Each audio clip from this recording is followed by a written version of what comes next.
751 ये बहुत बढ़िया है। वीर के शब्द सामान्य लग रहे थे, लेकिन अवंतिका पहले से ही पूरी तरह से हैरान थी। डिवाइन फीनिक्स आइलैंड का डेथ गॉड, जिसने 3 लाइफ डिस्ट्रक्शन चरण के एल्डरों को मार डाला था, जॉइंट लेविड्राटा को चुरा लिया था और यहाँ तक कि साउथ सी डीमन रीजन पर अचानक हमला कर दिया था। ये सभी अविश्वसनीय घटनाएं वीर के हाथों घटित हुई थीं। अनुमान लगाना एक बात थी, लेकिन वीर को उसके संदेह की पुष्टि करते हुए सुनना एक पूरी तरह से अलग बात थी। वीर, तुम। अवंतिका को समझ में नहीं आ रहा था कि क्या कहे। इससे पहले विपाशा और बाकी सभी को उम्मीद थी कि वीर 10 साल में वापस आ जाएगा और अपने डिवाइन फीनिक्स आइलैंड के लिए सभी आपदाओं को संभाल लेगा। अवंतिका को ये पहले से ही एक बहुत ही अतिरंजित संभावना की तरह लग रही थी। आखिरकार अब से 10 साल बाद वीर लगभग 27 या 28 साल का होगा। इतनी कम उम्र के किसी व्यक्ति के लिए अकेले 5वीं कक्षा के सेक्ट का सामना करना अभी भी मुश्किल होगा। लेकिन उसने कभी नहीं सोचा था कि सिर्फ 2.5 साल में वीर न केवल वापस लौटेगा, बल्कि पूरे साउथ सी डीमन रीजन को पूरी तरह से पलट देगा। आखिर इन 2.5 सालों में वीर ने क्या अनुभव किया था? उसकी टैलेंट उस समय से कहीं ज्यादा भयानक था जब वह ट्रांसमिशन एरे की रोशनी में गायब हो गया था। उस समय अगर कोई दिव्य एम्पायर का राजकुमार या भगवान के आशीर्वाद वाला कोई talent young master Holi boy भी वीर की तुलना कर सकता था, तो वर्तमान वीर के लिए ऐसा कोई राजकुमार या होली बॉय उसकी पैंट के कोने को भी नहीं छू पाएगा। ये जानना जरूरी था कि दिव्य एम्पायर के राजकुमार की उम्र का अनुमान लगभग 30 साल लगाया गया था। 30 साल के एक युवा के लिए सिर्फ अपनी ताकत से पूरे साउथ सी के युद्ध की स्थिति को बदल पाना पहले से ही बेहद चौंकाने वाला था। और वीर सिर्फ 20 साल का था। वह पूरे 10 साल कम उम्र का युवा था। टैलेंट में ये 10 साल का अंतर था और यह एक दिव्य एम्पायर के राजकुमार की तुलना में भी कहीं ज्यादा अधिक था। अवंतिका को समझ में नहीं आया कि वीर से क्या कहे। काफी देर तक सुन्न रहने के बाद वह बुदबुदाए, वीर, पिछले 2.5 सालों में तुमने क्या क्या झेला है? पिछले 2.5 सालों के अपने अनुभवों के बारे में सोचते हुए वीर भी भावुक हो गया। इस पूरे समय में लगभग हर दिन मौत और युद्ध के विचारों से भरा हुआ था। यह एक लंबी कहानी है। चलो कहीं और चलते हैं और मैं तुम्हें धीरे धीरे बताऊंगा। वीर ने अवंतिका से कुछ भी छिपाने की योजना नहीं बनाई थी। वह अवंतिका को होली डीमन कॉन्टिनेंट में अपने द्वारा अनुभव की गई हर चीज के बारे में बताना चाहता था। चाहे वीर की इच्छाशक्ति कितनी भी दृढ़ और स्थिर क्यों न हो, अगर वह बहुत लंबे समय तक खतरे के किनारे पर लड़ता रहा तो भी उसके दिमाग और नसों में बहुत तनाव जमा हो जाएगा। उसे बस आराम करने के लिए कुछ समय चाहिए था और किसी ऐसे व्यक्ति पर भरोसा करने का जो उसे समझता हो और जिस पर उसे पूरा भरोसा हो। मम्मा, चलो मेरे केबिन में चलते हैं। ये पहाड़ की चट्टानों के ठीक नीचे है। जैसे ही अवंतिका ने उससे बात की, उसके खूबसूरत चेहरे पर डूबते सूरज की तरह लालिमा छा गई। लिटिल स्वेलो माउंटेन पर शुरू में कोई इमारत नहीं थी। केबिन डिवाइन फीनिक्स आइलैंड के डिसाइपलों के लिए बनाए गए अस्थायी निवास थे। बैठकों और अन्य आधिकारिक व्यवसाय के लिए आंगन के अलावा कोई अन्य बड़े पैमाने पर इमारतें नहीं थीं। अवंतिका वीर को मीटिंग हॉल में नहीं लाना चाहती थी, इसलिए सबसे अच्छी जगह स्वाभाविक रूप से उसका अपना केबिन था। रात के अंधेरे में वीर को अपने बेडरूम में आमंत्रित करना वास्तव में थोड़ा संदिग्ध था, लेकिन उनके बीच के रिश्ते के बारे में सोचते हुए ये कुछ भी अजीब नहीं था।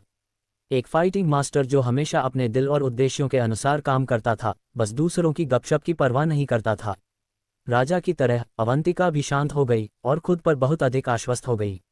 वीर के उत्तर की प्रतीक्षा किए बिना वह तुरंत चट्टान से नीचे चली गई। पहाड़ से नीचे बह रही हवा के कारण अवंतिका के रेशमी कपड़े हवा में लहराने लगे। वीर एक पल के लिए चौंक गया, फिर वह उसके पीछे चला गया। उसके दिल में खुशी की एक अजीब भावना उमड़ रही थी। अगर अवंतिका को यह महसूस नहीं होता कि वीर उसका है, तो वह कभी ऐसा निमंत्रण नहीं देती। चट्टान केवल कुछ 100 फीट ऊंची थी। वे एक पल में चट्टान के नीचे पहुंच गए। लिटिल स्वेलो माउंटेन की रात में आसमान स्याही की तरह काला था और सितारे आसमान की विशाल तिजोरी पर जड़े रत्नों की तरह चमक रहे थे। चट्टान के नीचे पहाड़ी हवाएं घास की जमीन पर लहराती लहरों की तरह बह रही थीं। कीड़ों की आवाज हर जगह थी और हवा साफ और ताज़ा थी। ऐसे पहाड़ पर चलते हुए व्यक्ति का मूड विशेष रूप से शांत होगा। नर्म घास के बीच से कदम रखते हुए अवंतिका और वीर जल्द ही केबिनों के एक समूह के पास पहुंच गए। यह क्षेत्र लिटिल स्वेलो माउंटेन के पूरे क्षेत्र में सबसे समृद्ध मूल क्यू एनर्जी वाले स्थानों में से एक था। यहाँ न केवल अवंतिका का केबिन था, बल्कि अस्मिता, विपाशा और वेदिका का भी केबिन था। एक फाइटिंग मास्टर की स्प्रिट पावर बहुत संवेदनशील होती है। जैसे ही वीर और अवंतिका बिना किसी छुपने के इरादे से पास आए, सभी ने स्वाभाविक रूप से दोनों को महसूस कर लिया। हालांकि उन सभी को स्थिति की एक परिपक्व और मौन समझ थी और इसलिए कोई भी उनका अभिवादन करने के लिए बाहर नहीं आया। इन केबिनों के समूह को चुपचाप देखते हुए अवंतिका को अचानक बहुत शर्मिंदगी महसूस हुई। शुरू में उसे नहीं लगा कि यह कोई बड़ी बात है, लेकिन अब जब वह इस स्थिति में थी तो अवंतिका को एक दोषी विवेक होने लगा, जैसे कि वह कुछ शरारती काम कर रही हो। मम्मा, कोई अतिरिक्त केबिन नहीं है, इसलिए आपको आज रात मेरे साथ यहीं रहना होगा, अवंतिका ने केबिन का दरवाज़ा खोलते हुए अजीब तरह से कहा। स्वाभाविक रूप से वीर इस समय कभी भी कुछ हास्यास्पद नहीं कहेगा, जैसे कि गणेश और अन्य लोग स्पिरिट बोट में रह रहे थे और वहां वास्तव में बहुत जगह थी। लेकिन अवंतिका को वहां ले जाना थोड़ा अजीब था। क्या ये सिर्फ मज़ाक खराब करना नहीं होगा? अपने मूड को शांत करने के बाद उसने अवंतिका के कमरे में कदम रखा। अवंतिका के केबिन का डिज़ाइन बहुत सरल था। लकड़ी का फर्नीचर नया नया तराशा हुआ था और इसे आग में भी नहीं पकाया गया था। इसने अपनी नमी को बहुत हद तक बरकरार रखा, जिससे पूरे केबिन में छाल की हल्की खुशबू भर गई। केबिन में एक बेडरूम और एक लिविंग रूम था।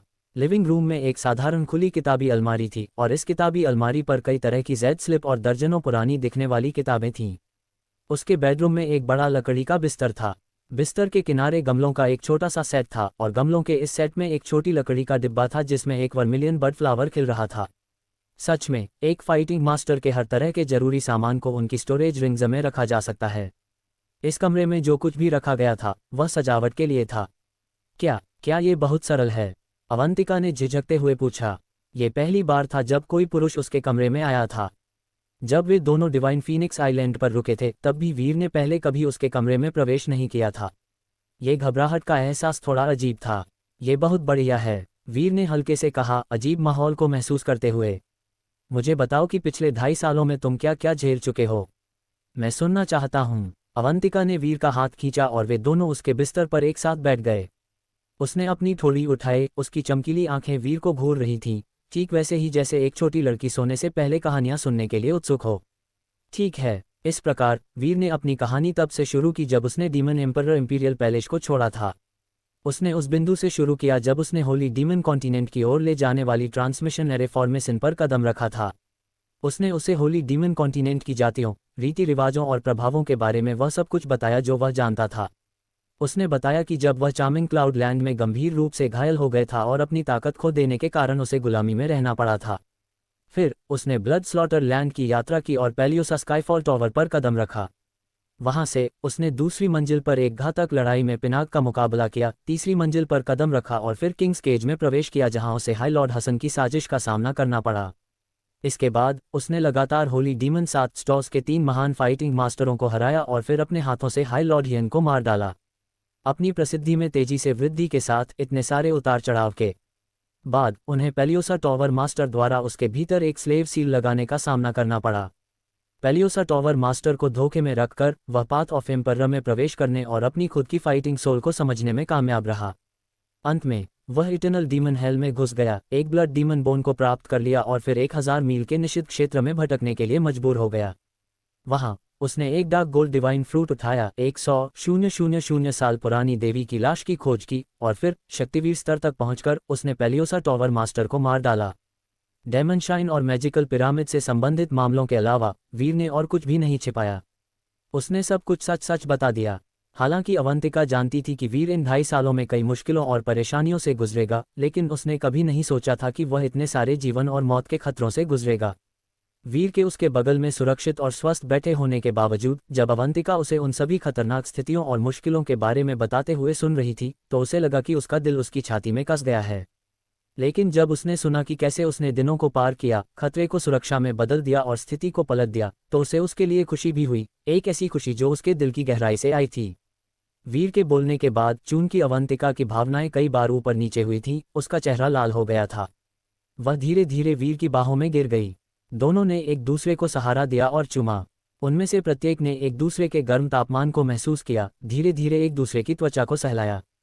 चाहे वह वीर हो जिसने पिछले 2.5 सालों से लगातार मौत और लड़ाई का अनुभव किया था, जो ज्यादातर समय चिंतित रहता था, या फिर अवंतिका हो जिसने अपने पद के भारी दबाव को झेला था और अपने आसपास की हर चीज को जीवन की हवा और बारिश में बिखरते हुए देखा था, उन दोनों को आराम की जरूरत थी, उन दोनों को गर्मी की जरूरत थी।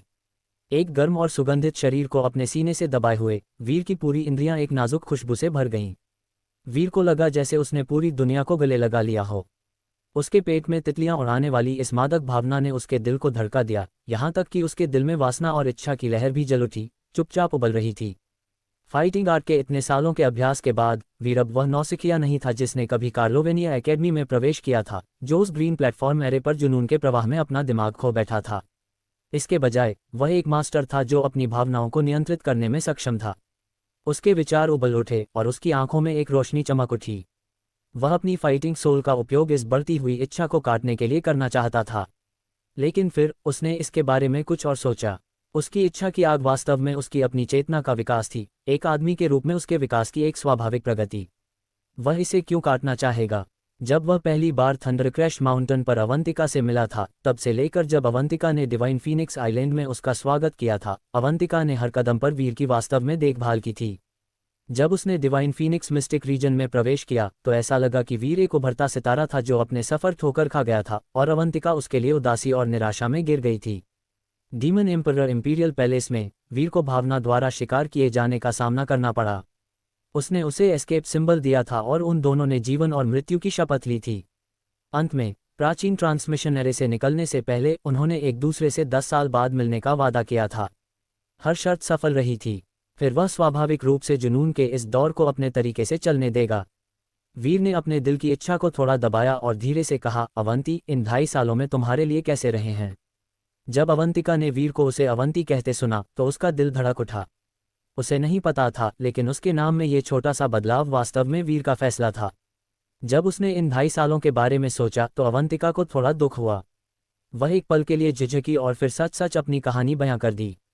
अब जब वीर बड़ा हो गया था तो उससे कुछ भी छिपाने की जरूरत नहीं थी। जब से वह और वीर अलग हुए हैं, तब से उसने महिसार के बारे में बताया कि वह उसे पूरे साउथ सी में पूरी क्षमता के साथ खोज रहा है। फिर उसने वॉर टाइम अलायंस के पतन, डिवाइन फीनिक्स आइलैंड के विनाश, फिर डीप कामोरिया पैलेस में शरण लेने के लिए मजबूर होने और फिर अपने 2 वर्मिलियन बर्ड्स को छीन लिए जाने के साथ साथ सभी प्रकार की कठोर परिस्थितियों को झेलने की कहानी दोहराए। ये सुनकर वीर ने भौहें सिकोड़ लीं। लिटिल फ्लेम और फायरलाइट को डीप कामोरिया पैलेस ने ले लिया। उस समय थंडरक्रैश माउंटेन में जब अवंतिका और लिटिल फ्लेम को परेशानी का सामना करना पड़ा था, तब वीर ने लिटिल फ्लेम की देखभाल की थी, यहाँ तक कि उसके खाने के लिए मांस भी पकाया था। वर्मिलियन बर्ड के अपेक्षाकृत लंबे जीवन की तुलना में लिटिल फ्लेम केवल एक बच्चा था और अभी भी कुछ हद तक भोला और मासूम था। 752 आखिर क्या हो रहा है? वर्मिलियन बर्ड के अपेक्षाकृत लंबे जीवन की तुलना में लिटिल फ्लेम केवल एक बच्चा था और अभी भी कुछ हद तक भोला और मासूम था। हालांकि वीर लिटिल फ्लेम के संपर्क में थोड़े समय के लिए ही आया था, फिर भी उसे इस मूर्ख और बेवकूफ़ वर्मिलियन बर्ड के बारे में बहुत अच्छी समझ थी। लिटिल फ्लेम अवंतिका के जीवन से जुड़ा वर्मिलियन बर्ड था। इस तरह के जीवन से जुड़े बीस्ट और इंसान दोनों में एक दूसरे के प्रति बेहद गहरी भावनाएं होती थीं।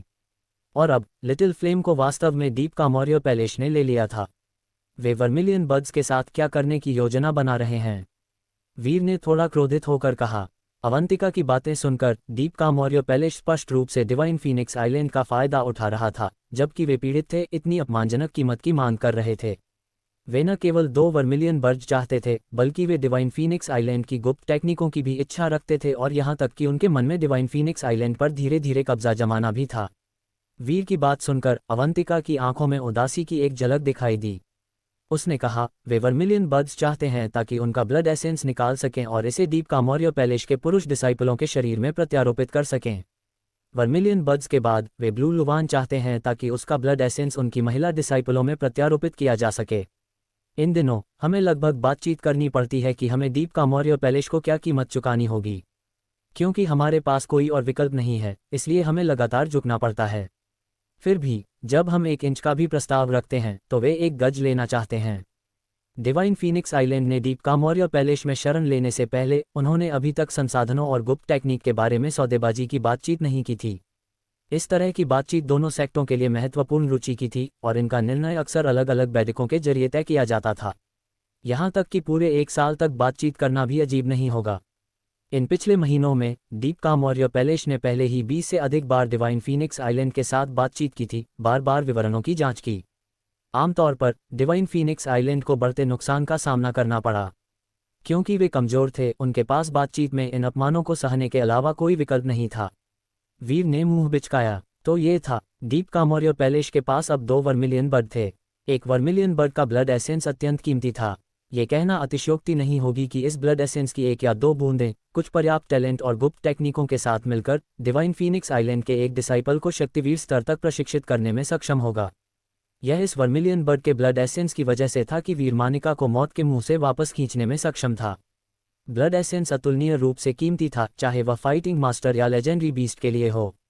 डिवाइन फीनिक्स आइलैंड के वर्मिलियन बर्ड के ब्लड एसेंस को केवल तभी वापस लिया जाता था जब एक वर्मिलियन बर्ड अपने प्राकृतिक जीवनकाल के अंत के करीब होता था। फिर भी ये ब्लड एसेंस की केवल 20 से 30 बूंदें होती थीं। एक जीवंत ब्लड पावर वाले वर्मिलियन बर्ड के लिए डिवाइन फीनिक्स आइलैंड उनके ब्लड एसेंस को निकालने के लिए उनके जीवन को नुकसान पहुंचाने का जोखिम नहीं उठाएगा। आखिरकार ब्लड एसेंस को पुनः प्राप्त करना बेहद मुश्किल था। एक बूंद निकालने का मतलब था कि उनके जीवनकाल या उम्र में कमी से था। खासकर लिटिल फ्लेम इतनी छोटी थी, वह अपने ब्लड एसेंस की कमी को कैसे सहन कर सकती थी। वर्मिलियन बर्ड जितना छोटा होता है उतना ही कमज़ोर होता है। अगर कोई उसकी लाइफ पावर निकालता है तो न केवल उसका जीवनकाल छोटा हो जाएगा बल्कि इससे उसकी ताकत पर भी बहुत असर पड़ेगा। शायद वर्मिलियन बर्ड सीधे मर भी सकता है। अवंतिका की लाल आंखों को देखते हुए वीर अचानक शुद्ध क्रोध से भर गया। अवंती, तुमने कहा था कि वे डिवाइन फीनिक्स आइलैंड को चुपके से अपने अधीन करने की कोशिश कर रहे थे। आखिर क्या हो रहा है?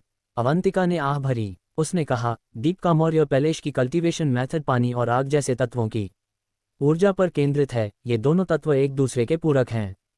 इस प्रकार वे जल और अग्नि मूल की ऊर्जा को नियंत्रित करने में सक्षम हैं, जो डिवाइन फीनिक्स आइलैंड की बर्फ और अग्नि गुण वाली कल्टीवेशन मेथड के समान है। इन पिछले महीनों में दीप का मौर्य पैलेस के कुछ डिसाइपल थे जिन्होंने शायद लाभ, जबरदस्ती, धमकी या शायद ड्रग्स का प्रलोभन दिया था। लेकिन मेरे डिवाइन फीनिक्स आइलैंड के डिसाइपलों के साथ उन्होंने उनके साथ शारीरिक संबंध बनाए। दोनों पक्ष बिना वापसी की रेखा से आगे निकल गए और इसलिए वे विवाहित हो गए। जब अवंतिका ने इस बारे में बात की तो उसके मुंह में बहुत बुरा स्वाद था। सच में डिवाइन फीनिक्स आइलैंड से अलग होने वाले केवल आधे डिसाइपलों को किसी तरह से धोखा दिया गया था। बाकी आधे पूरी तरह से स्वैच्छिक थे, या कम से कम उन्होंने आधे अधूरे प्रतिरोध के साथ ऐसा किया। डिवाइन फीनिक्स आइलैंड अभी भी एक चौथी श्रेणी का सेक्ट था। सच में अब उनके पास बहुत सारे प्रशिक्षण संसाधन, कल्टीवेशन एरे या मेडिसिन गार्डन नहीं थे। यहाँ तक कि उनके पैरों के नीचे की स्पिरिचुअल भूमि, लिटिल स्वेलो माउंटेन, केवल तीसरी श्रेणी के सेक्ट की स्पिरिचुअल भूमि के बराबर थी। ऐसी कठोर परिस्थितियों में वे नए डिसाइपलों को कैसे आकर्षित कर सकते थे? यह उल्लेख करना आवश्यक नहीं है कि डिवाइन फीनिक्स आइलैंड भी साउथ सी डीमन रीजन से एक व्यापक संकट का सामना कर रहा था, यहाँ तक कि उनका अस्तित्व भी एक अनिश्चित स्थिति में था। डिवाइन फीनिक्स आइलैंड के अधिकांश डिसाइपल ज़्यादातर महिलाएं थीं।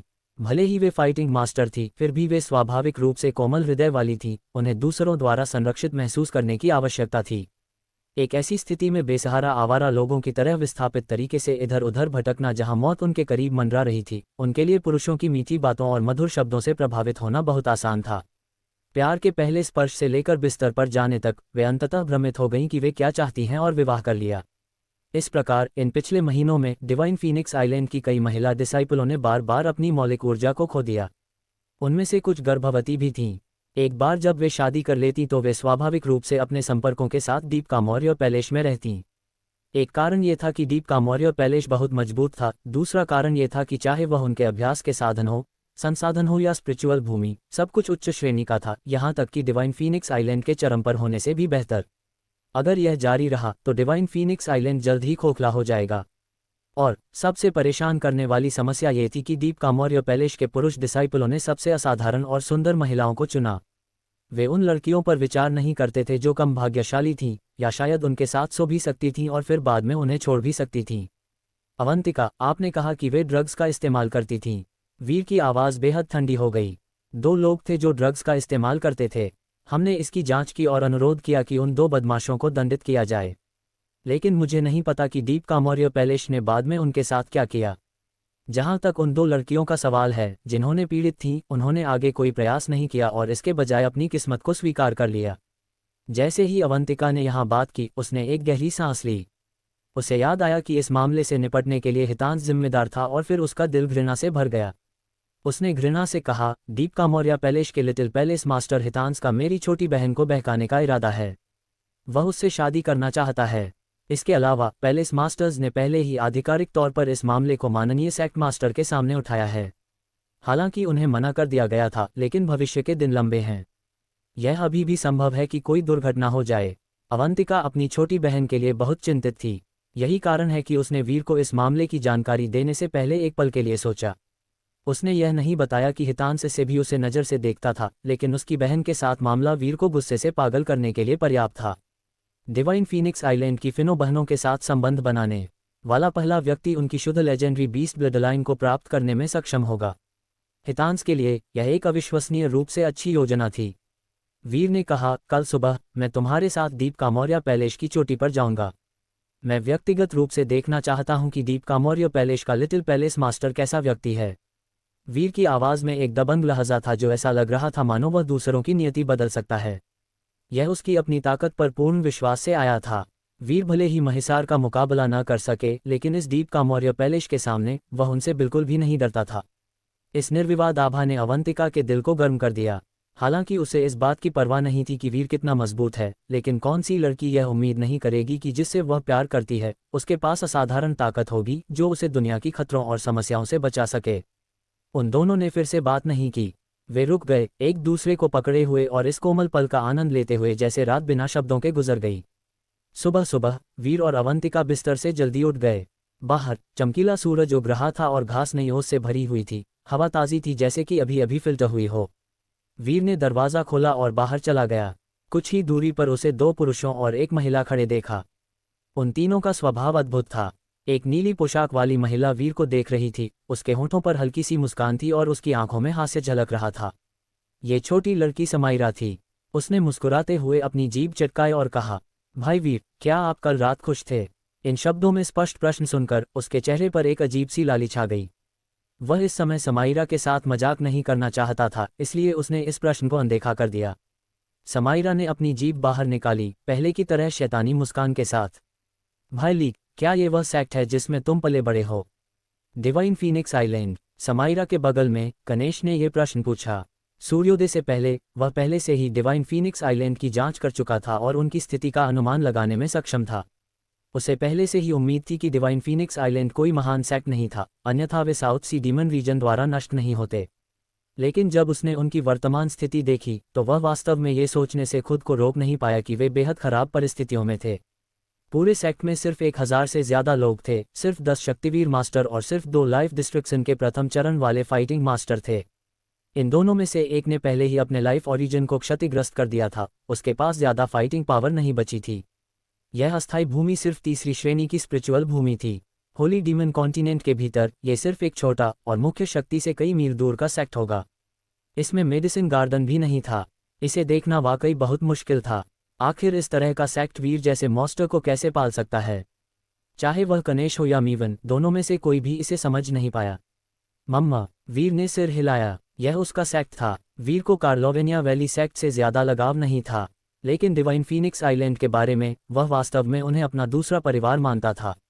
भाई वीर, अगर डिवाइन फीनिक्स आइलैंड को किसी भी संसाधन की आवश्यकता है तो हम मदद कर सकते हैं। गणेश की नज़र में चौथी श्रेणी का डिवाइन फीनिक्स आइलैंड जैसा सेक्ट वीर को संसाधन खोजने में मदद करने की अपनी क्षमता में सीमित था। फिर भी वीर को अपने डिवाइन वुड होली लैंड में शामिल होने के लिए आमंत्रित करना बहुत असभ्य होगा, इसलिए वह केवल वीर को संसाधन खोजने में मदद करने की पेशकश कर सकता था। वीर ने हल्के से मुस्कुराते हुए कहा, भाई गणेश, आपके दयालु इरादों के लिए धन्यवाद। अगर मैं भविष्य में होली डीमन कॉन्टिनेंट में वापस लौटता हूं तो शायद मुझे वास्तव में आपके प्रस्ताव को स्वीकार करना चाहिए। वीर ने 8 मायावी चरणों के गेटों के साथ साथ सुपीरियर पावर के 9 स्टॉर्स तक अपनी फिजिकल ट्रेनिंग की कल्टीवेशन का मार्ग प्रशस्त करने के लिए एल्केमी के मार्ग पर यात्रा करने की योजना बनाई। जब वह समय आएगा तो उसे अनिवार्य रूप से कुछ दुर्लभ संसाधन खरीदने की आवश्यकता होगी। अगर उसके पास कनेक्शनों का एक नेटवर्क होता और वह संसाधनों को खोजने के लिए पवित्र भूमि की ताकत उधार लेने में सक्षम होता तो वीर की राह बहुत आसान हो जाती। भाई वीर, आप भी बहुत विनम्र हैं, गणेश ने बदले में मुस्कुराया। इस समय विपाशा, वेदिका और अस्मिता बहुत दूर से चलकर आए।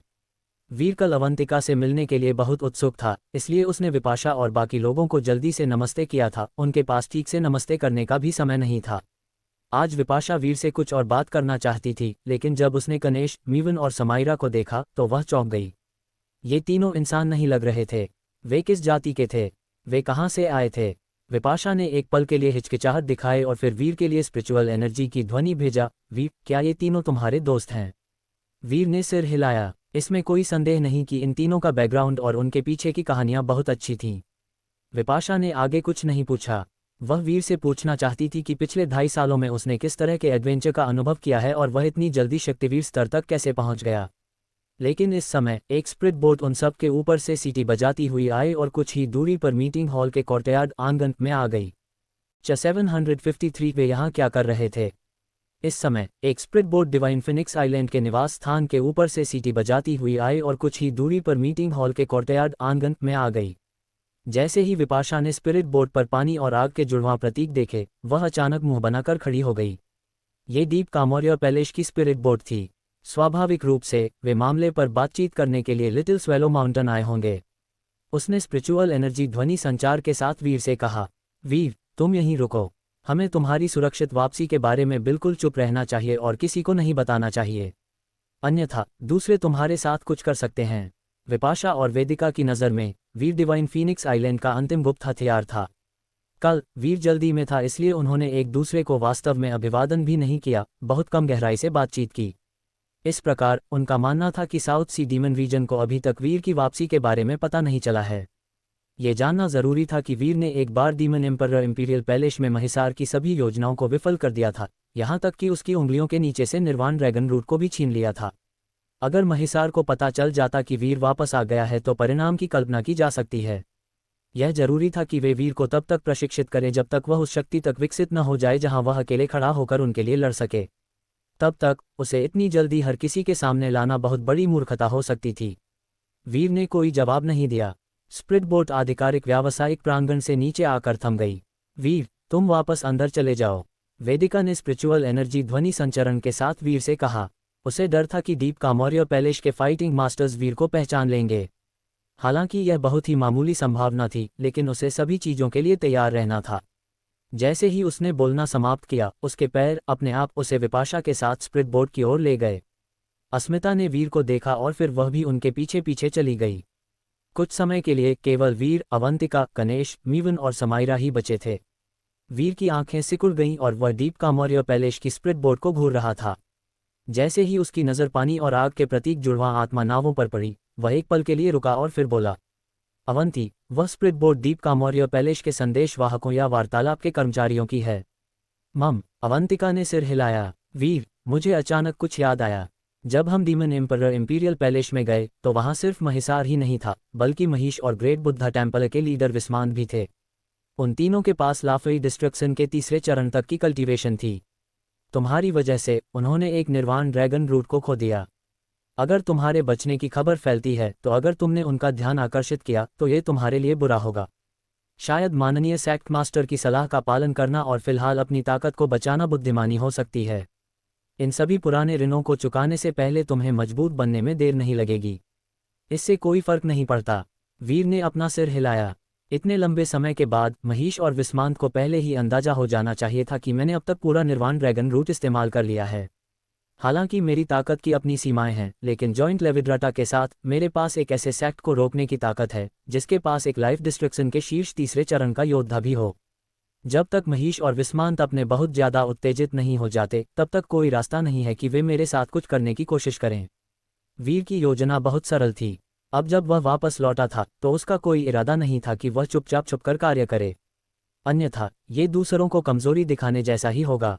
ये फाइटिंग मास्टर्स की दुनिया थी केवल तब जब ताकतवर लोग अपने दुश्मनों से डरते थे। हर मूर्ख जानता था कि 4 दिव्य एम्पायरों ने अविश्वसनीय रूप से विशाल मात्रा में संसाधनों को नियंत्रित किया था, लेकिन इन्हें चुराने की हिम्मत कौन करेगा। दूसरी ओर, अगर किसी कमजोर के पास बहुत ज्यादा संसाधन हो तो दूसरे लोग उस पर लालच करेंगे, उसे चुराने की कोशिश करेंगे और ऐसा करने के लिए हत्या भी करेंगे। इस समय मीटिंग हॉल के आंगन में 3 बूढ़े आदमी और एक युवक एक स्प्रिट बोट से बाहर निकले। पीले कपड़े पहने युवक की उम्र लगभग 30 साल थी और वह तीर की तरह सीधा खड़ा था। वह डीप कामोरिया पैलेस का लिटिल पैलेस मास्टर हितांश था। उसके पीछे 3 बूढ़े लोगों के लिए वे डीप कामोरिया पैलेस के एल्डर थे। सीनियर मिस वेदिका, बहुत समय हो गया है। मुझे आशा है कि आप ठीक होगी। हितांश वेदिका के सामने हल्के से मुस्कुराया। चूंकि किसी ने पहले दिव्य एम्पायर के राजकुमार से मिलने का उसका मौका छीन लिया था, इसलिए उसका मूड खराब था। इसलिए उसने अपना लक्ष्य डिवाइन फीनिक्स आइलैंड की ओर मोड़ने का फैसला किया। वह अस्मिता और अवंतिका की शारीरिक मौलिक ऊर्जा प्राप्त करने की उम्मीद कर रहा था। हालांकि ये दिव्य एम्पायर के राजकुमार से दोस्ती करने से कम फायदेमंद था, फिर भी यह भविष्य में एम्परर स्तर के योद्धा बनने के लिए उसके मार्ग को प्रशस्त करने में मदद करेगा। इसके अलावा अगर वह वास्तव में इन दोनों महिलाओं को वश में कर सकता है और उन दोनों के साथ विवाह कर सकता है, तो उनके संभोग और बिस्तर में गर्म रातों का आनंद लेना भी बहुत अच्छा होगा। ये सोचते हुए हितांश के होठ मुस्कुराहट में एक कान से कान दूसरे कान तक फैल गए। आपके डीप कामोरिया पैलेस के अभिवादन के लिए धन्यवाद, ये बूढ़ी औरत अभी तक नहीं मरी है। वेदिका की प्रतिक्रिया थोड़ी धीमी थी। फाइटिंग मास्टर्स की दुनिया में बातचीत में शिष्टाचार जैसी मूर्खतापूर्ण चीज के कारण कभी भी दूसरे पक्ष को रियायत नहीं दी जाती है। वास्तव में अगर यह सब न होता तो वेदिका हितांश जैसे घिनौने सांप से बात करने की कभी जहमत नहीं उठाती। हे सीनियर मिस वेदिका, तो चलिए बकवास बंद करते हैं और अपनी पिछली बातचीत जारी रखते हैं। वर्मिलियन बड ब्लड एसेंस की गुप्त ट्रांसप्लांटेशन टेक्निक। हितांश बोलते हुए वह सीधे मीटिंग टेबल पर चला गया और इशारा किया।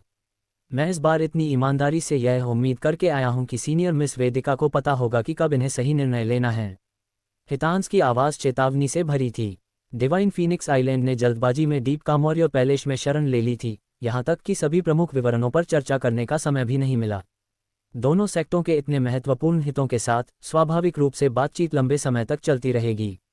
वेदिका ने मन ही मन व्यंग्य किया। वह अच्छी तरह से जानती थी कि हितांश कितनी घिनौनी योजनाएं बना रहा था।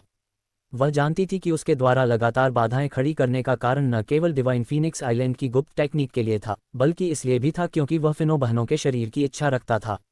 वेदिका उसे यह इच्छाधारी चाह को और अधिक कैसे विकसित होने ने दे सकती थी।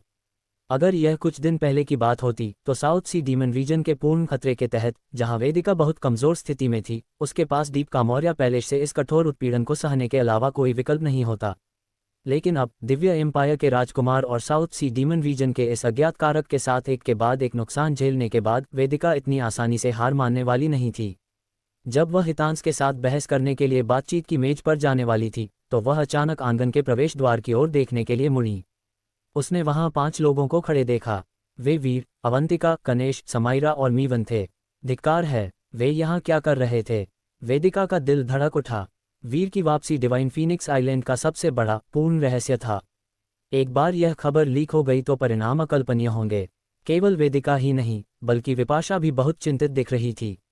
विपाशा ने अपनी घबराहट को दबाने की कोशिश की।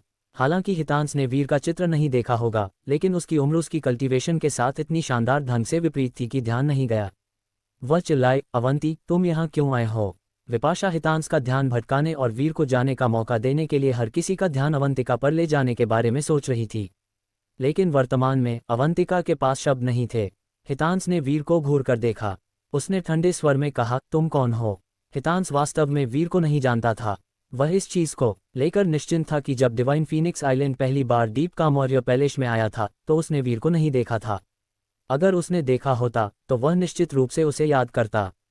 वीर की उम्र लगभग 20 साल लग रही थी, लेकिन उसकी कल्टीवेशन शुरुआती शक्तिवीर स्तर पर थी।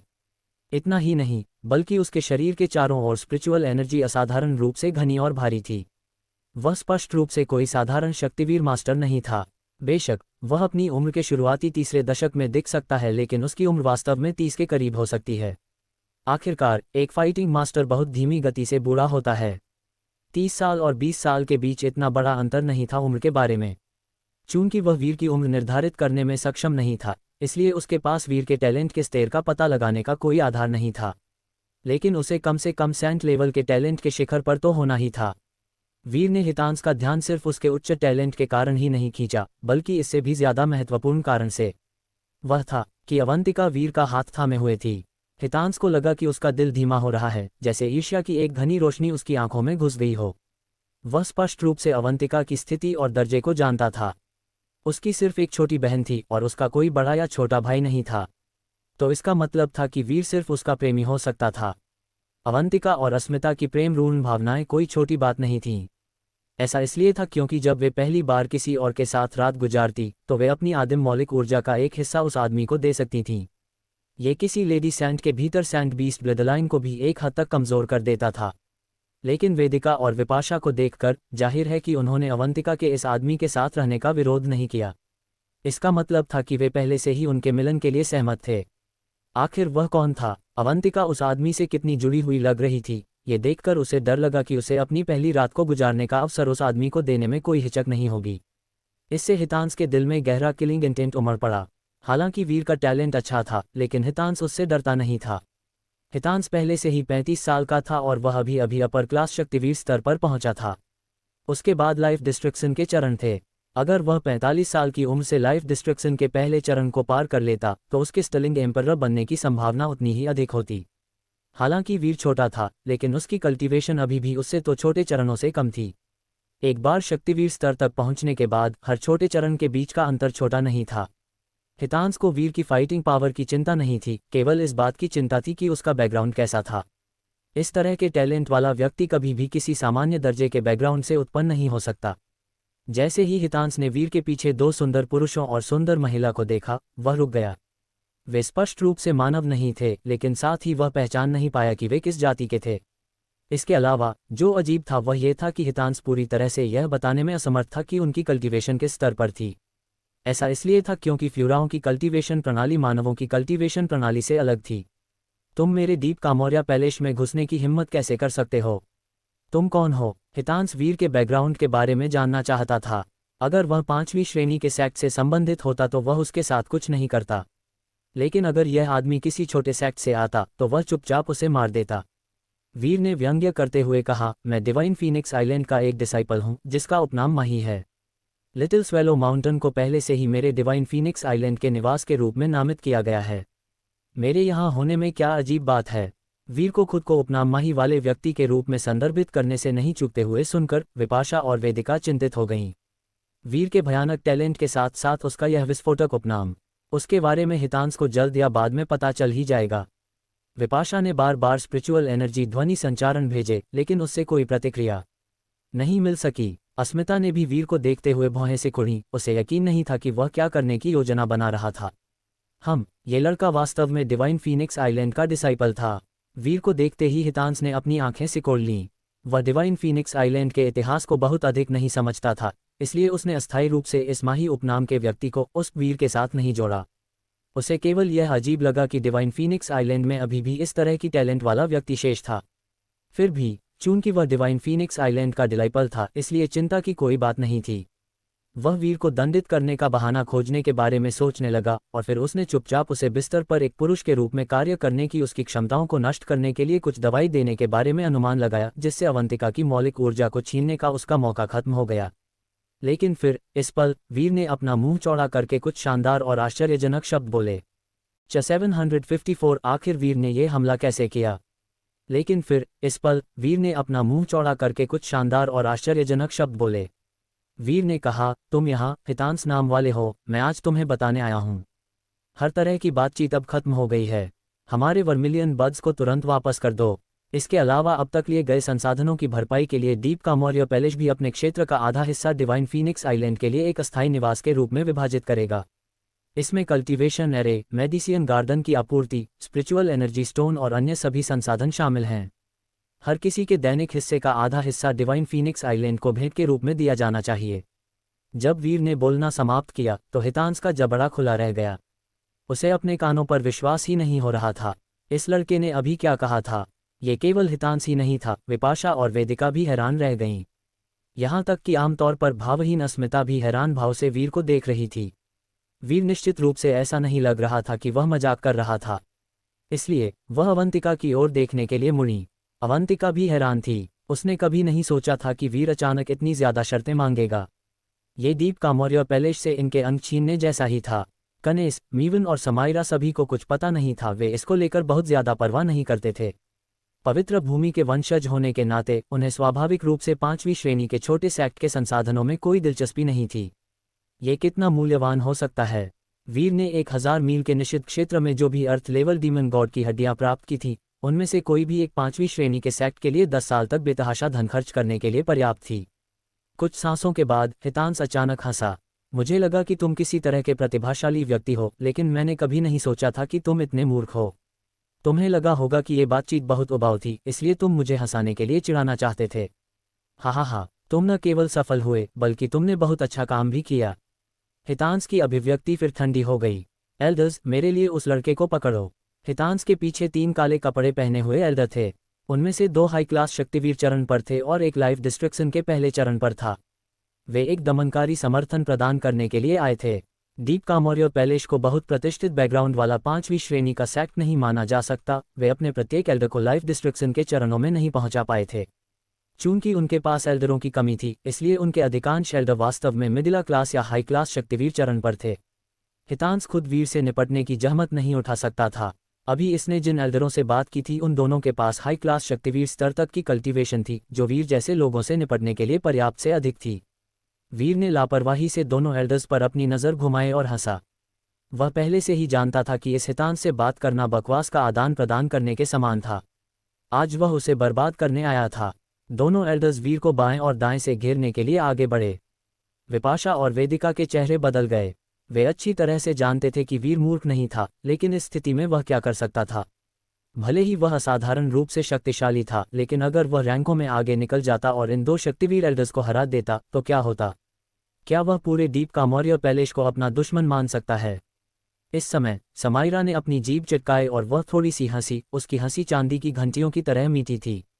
उसके स्वर में व्यंग्य था और उसने स्पष्ट रूप से कहा, क्या यह अभी भी 5वीं श्रेणी का सेक्ट है। 5वीं श्रेणी के सेक्ट के एल्डरों को तदनुसार लाइफ डिस्ट्रक्शन चरणों का फाइटिंग मास्टर होना चाहिए। लेकिन आप हाई क्लास शक्तिवीर स्तर के एल्डरों को बीच में इस्तेमाल करते हैं और फिर भी सोचते हैं कि आपको 5वीं श्रेणी के सेक्ट के रूप में स्वीकार किया जा सकता है। कितना हास्यास्पद है। जब समाइरा ने यह कहा तो दोनों एल्डर क्रोधित हो गए। ये लड़की न केवल दीप कामोरियो पैलेस का क्रूरतापूर्वक मजाक उड़ा रही थी, बल्कि उनका भी मजाक उड़ा रही थी। उनकी सभी कमियों को उजागर कर रही थी, जिनके बारे में कोई भी जोर से कहने की हिम्मत नहीं करता था।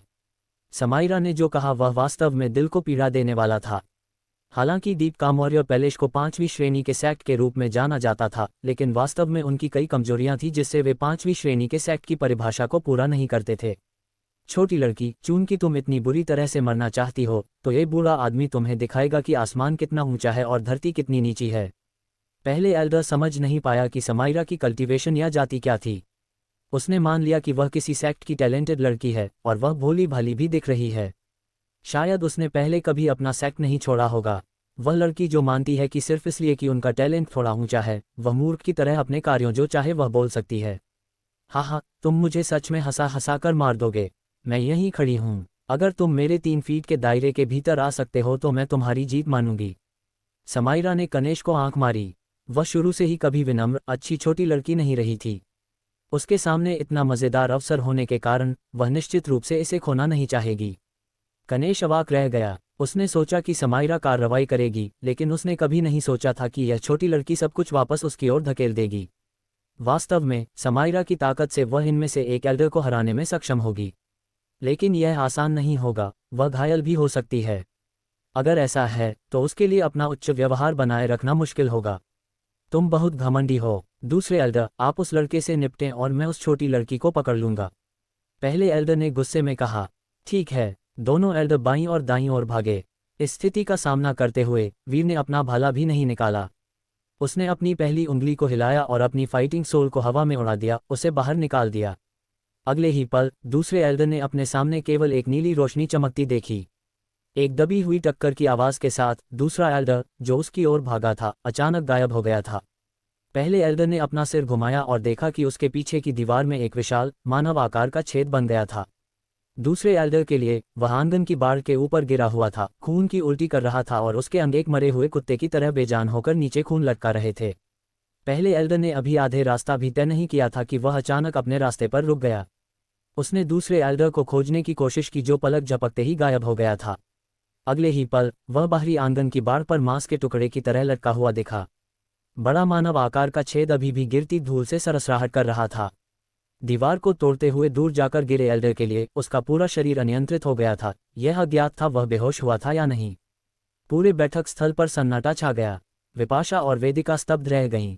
हालांकि उन्होंने अनुमान लगाया था कि शक्तिवीर चरण पर ब्रेक थ्रू करने के बाद वीर की ताकत में तेजी से वृद्धि हुई है और लड़ते समय उसके लिए रैंकों में आगे बढ़ना आसान होना चाहिए, लेकिन उन्होंने नहीं सोचा था कि वीर अपनी उंगली के एक झटके से हाई क्लास शक्तिवीर स्तर के फाइटिंग मास्टर को उड़ा सकता है।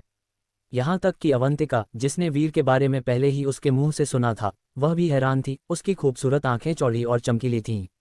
वीर के शब्दों को सुनना एक बात थी, लेकिन अपने सामने ऐसा होते देखना दूसरी बात थी। दूसरे एल्डर, हितांश डर गया। उसने कभी सपने में भी नहीं सोचा था कि ऐसा दृश्य घटित होगा। उसने जल्दी से अपनी स्प्रिट पावर का उपयोग करके जांच की कि लटकते हुए एल्डर सजिद की स्थिति कैसी थी।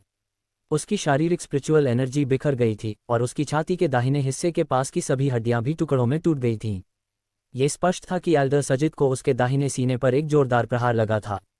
लेकिन आखिर वीर ने यह हमला कैसे किया? हितांश को सिर्फ अपनी रीढ़ की हड्डी में ठंडक महसूस हो रही थी। वह सिर्फ अपनी आंखों के सामने से गुजरती हुई नीली रोशनी की एक चमक देख पाया था। वीर ने अपना हथियार भी नहीं निकाला था। उसने एल्डर सजिद को उड़ाने के लिए सिर्फ एक उंगली हिलाई थी। एल्डर सजिद की कल्टीवेशन हाई क्लास शक्तिवीर स्तर पर थी। हालांकि उसके लिए अपने जीवन में लाइफ डिस्ट्रक्शन के चरण तक पहुंचना असंभव था, लेकिन वह हाई क्लास शक्तिवीर स्तर का दूसरा एल्डर हितांश से ज्यादा कमजोर नहीं था। और हितांश ने यह कहने की हिम्मत नहीं की कि वह दूसरे एल्डर को आसानी से हरा सकता है। वीर की तरह उसे एक झटके से उड़ा देना तो दूर की बात है। अभी अभी उस उंगली की शक्ति को याद करके हितांश डर गया। वह लक्ष्य भी नहीं था, लेकिन फिर भी उसे ऐसा महसूस हुआ जैसे उसकी आंखों के बीच उसके स्प्रिट सी में उसकी विल पावर पर एक बहुत बड़ा दबाव पड़ रहा था। यहाँ तक कि उसकी स्प्रिट भी उस भयानक एहसास से कांप उठी। हितांश ने वीर को देखा, दिल कांपता हुआ। सीनियर अंकल, यह क्या था? हितांश के सीनियर अंकल वर्तमान में लाइफ डिस्ट्रक्शन के पहले चरण के एल्डर थे। वे हितांश के सीनियर अंकल जजीत थे। वे हितांश की प्रतिष्ठा को बढ़ाने में मदद करने के लिए वार्ता में आए थे, लेकिन उन्होंने कभी नहीं सोचा था कि ऐसा मामला होगा। उन्होंने एक पल के लिए हिचकिचाहट के बाद कहा, यह किसी तरह की असाधारण टेक्निक से बनी एक प्रकार की स्पीयर एनर्जी होनी चाहिए। सच में, वीर ने जो अभी इस्तेमाल किया था वह उसकी फाइटिंग सोल थी। हालांकि फाइटिंग सोल ऐसी चीज थी जिसे केवल एम्परर स्तर के शक्तिशाली और शीर्ष एम्परर लेवल के टैलेंट वाले लोग ही समझ सकते थे। आमतौर पर केवल गहन इतिहास वाली पवित्र भूमि में फाइटिंग सोलों के बारे में किसी प्रकार की विरासत होती थी। दीप कामोरिया पैलेस एक नव पदोन्नत 5वीं श्रेणी का सेक्ट था। उनका इतिहास उथला था। शुरू से ही जजीत ने पहले कभी फाइटिंग सोल के बारे में सुना भी नहीं था। जजीत ने स्थिति का विश्लेषण जारी रखा। कुछ विशेष कल्टीवेशन मेथड्स हैं, जैसे डिवाइन स्वॉर्ड सेक्ट का blue power sword law method. इसमें व्यक्ति अपने शरीर के भीतर कई तलवार की ऊर्जाएं बना सकता है और उसे लगातार बेहतर बना सकता है। किसी महत्वपूर्ण क्षण में उन्हें अपनी तलवारों का उपयोग करने की भी आवश्यकता नहीं होगी, और इसके बजाय वे दूसरों को मारने के लिए इन तलवार की ऊर्जाओं को निकाल सकते हैं। इसके अलावा उनके पीछे की प्रहार शक्ति बहुत अधिक होती है। यह उस व्यक्ति के सर्वव्यापी हमले से भी अधिक शक्तिशाली हो सकती है। शायद इस लड़के का हमला एक समान कल्टीवेशन मेथड का उपयोग करके किया गया था। जजीत के उचित विश्लेषण को सुनकर हितांश शांत हो गया। वीर ने अभी जो किया था वह एक समान कल्टीवेशन मेथड की तरह लग रहा था, और वास्तव में उसने इसके बारे में पहले भी सुना था। हालांकि यह बेहद शक्तिशाली था, लेकिन इसमें कई खामियां भी थीं। सबसे पहले, कोई व्यक्ति इन तलवार की ऊर्जाओं की सीमित संख्या को संग्रहित कर सकता था। उन्हें सुधारने में बहुत समय और प्रयास लगता है, और एक बार उनका उपयोग करने के बाद वे बस गायब हो जाती हैं। अगर वीर ने दूसरे एल्डर को इस तरह घायल करने के लिए लंबे समय से विकसित की गई भले की ऊर्जा का इस्तेमाल किया था, तो हितांश भी इसे स्वीकार कर सकता था। अगर वह हमला करने के लिए अपनी सारी क्षमता और ऊर्जा जुटा लेता, तो वह भी इसी तरह का नतीजा हासिल कर सकता था। जजीत और हितांश ने एक दूसरे से बात करने के लिए स्पिरिचुअल एनर्जी ध्वनि संचरण का इस्तेमाल किया। पहला एल्डर जो दूसरे एल्डर की स्थिति की जांच कर रहा था, उसने इनमें से कुछ भी नहीं सुना था।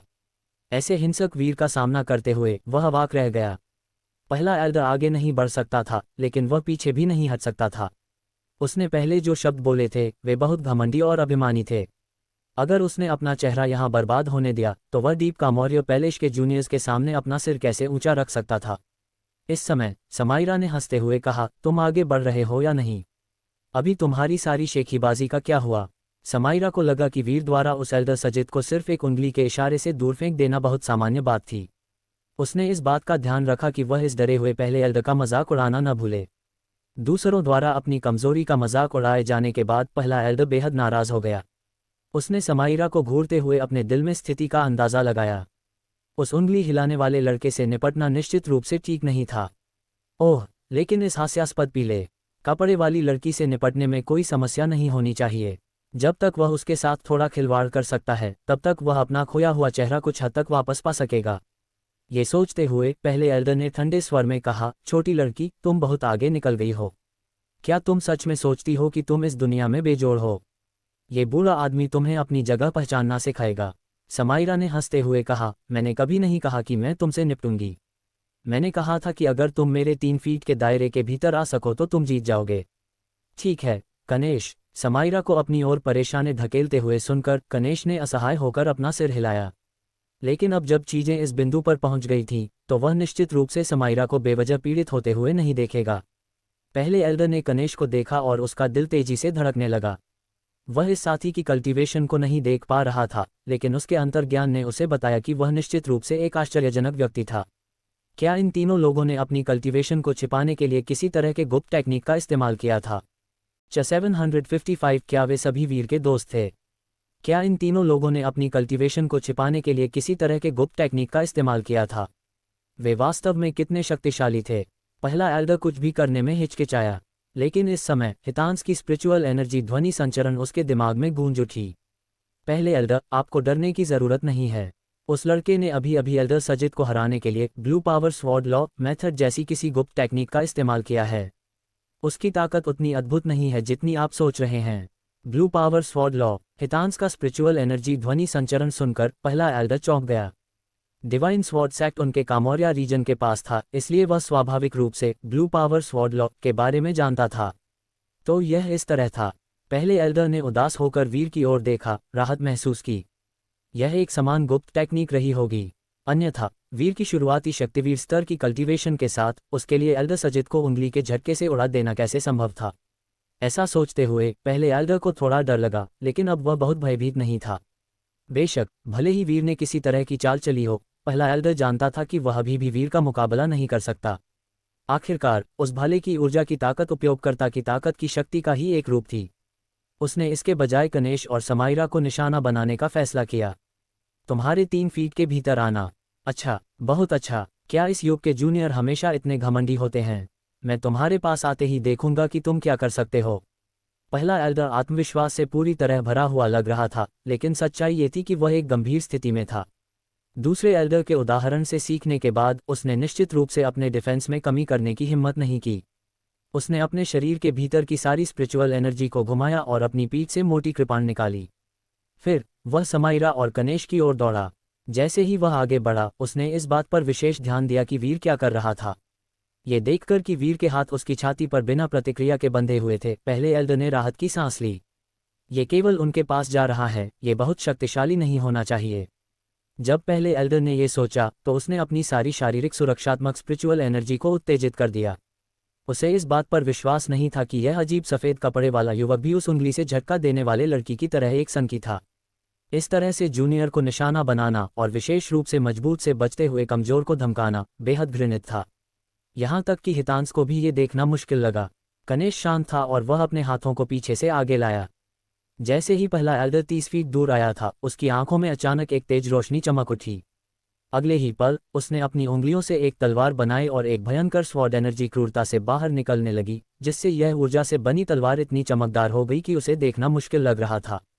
आगे बढ़ते हुए पहले एल्डर ने केवल एक अशांत ऊर्जा को अपने ऊपर आते हुए महसूस किया, जैसे कि वह उसे आधे में विभाजित कर सकती है। उसकी अभिव्यक्ति अचानक बदल गई। सहज ज्ञान से उसने अपनी कृपाण से वार किया। ये कृपाण का वार दीप का मौर्य पैलेश की माउंटेन ब्रेकिंग टेक्निक थी। कृपाण की रोशनी आसमान में बर्फ की तरह भर गई थी। हालांकि जैसे ही कृपाण की रोशनी और ऊर्जा से बनी तलवार से टकराई, स्पेस में अचानक एक अजीब बदलाव दिखाई दिया। कृपाण की रोशनी अजीब घुमावदार जगह में खींची गई, झुकी हुई, आखिरकार एक जोरदार कड़क ध्वनि के साथ मुड़ी हुई कृपाण की रोशनी स्वॉर्ड एनर्जी द्वारा पूरी तरह से अलग हो गई, टुकड़ों में टूट गई। अगले ही पल स्वॉर्ड एनर्जी पहले एल्डर की छाती में जा गिरी। पहले एल्डर ने एक भरी हुई खांसी की और उसकी शारीरिक स्पिरिचुअल एनर्जी टूट गई। वह पीछे की ओर उड़ गया, उसका पूरा सीना गीला और खून से लथपथ था।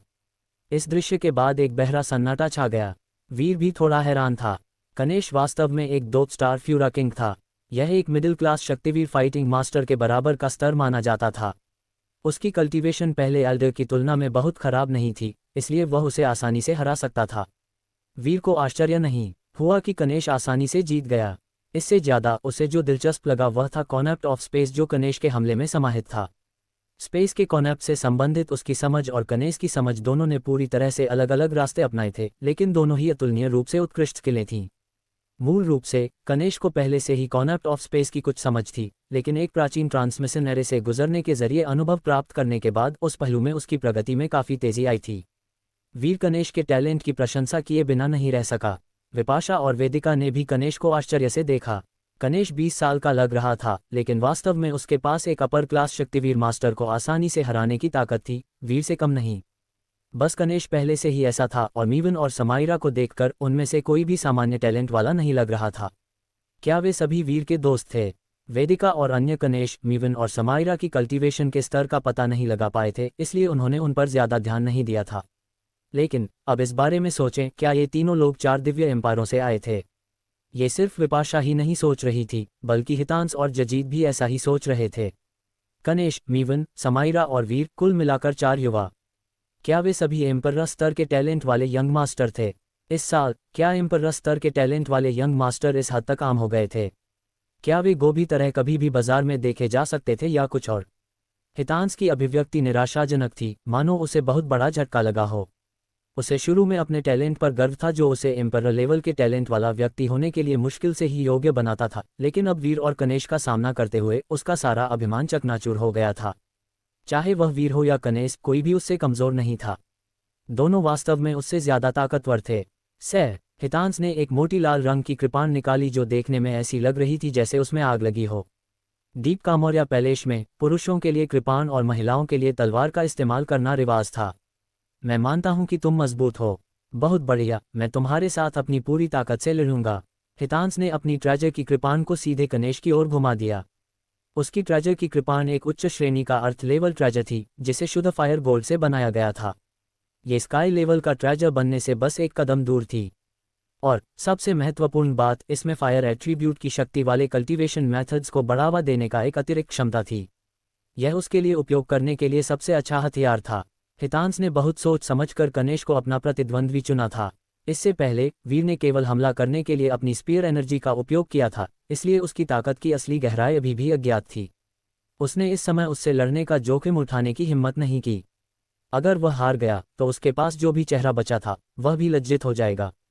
अगर वह कनेश का सामना करेगा तो हितांश को अभी भी खुद पर थोड़ा भरोसा था। हितांश के हाथ में उच्च श्रेणी की अर्थ लेवल कृपाण एक हल्की लाल लौ के साथ भड़क उठी, जैसे कि पूरे ब्लेड को झुलसाने वाली स्थिति तक गर्म कर दिया गया हो। ये कृपाण हितांश के फायर एट्रीब्यूट कल्टीवेशन मेथड की शक्ति को 10-20% तक बढ़ा सकती थी।